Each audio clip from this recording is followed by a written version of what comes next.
Hello guys, welcome to my vlog, no. Meron tayong sasagutin, isa nating kapitos na nakatira sa may Nueva Vizcaya, Santa Fe.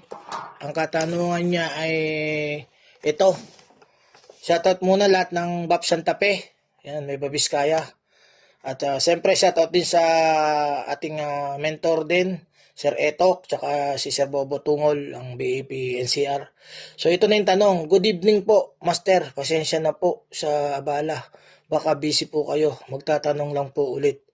Bakit po ulit? Kasi nagtanong na po siya dati. Kaya wala pong unlimited po yung mga tanong natin, no? Tuloy natin. Ito po ang tanong lang po from BAP Santa Fe, chapter Nueva Vizcaya. Sir, sa sitwasyon ng akop shooting, tapos tinulak ni B1 si A1. Sa makatuwid, si A1 po yung nag-layup, no? Ang sabi niya dito, kaya natumba at nasaktan. Tinawagan ko po ng ANSPO. Yun po yung kanyang pinakahatol, no? Unnecessary post po kasi, sir. Okay. So, habang airborne ang shooter, automatic as sportsmanlike po ba? Sa inyong tanong niya. Tama po ba ang hatol ko? Ano po ang tamang basis, sir, sa senaryo na yan? Okay. So, dun sa senaryo na yan, maganda naman yung pagkakahatol niya. Talagang aral din sa kanilang mentor. Shoutout kay Sir Etok, no? Kay Sir Bobot. So, tama naman yung tawag mo. Jezreel, no?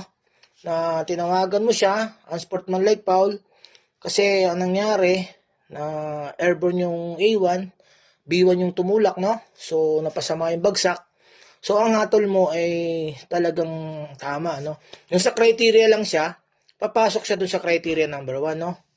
Not legitimate attempt to play the ball, no? Yun yung ating pwedeng ilagay dyan sa Article 37 na makikita natin yan. Lalagay ko rin dyan. Yan yung pinaka-basis natin, resibo natin.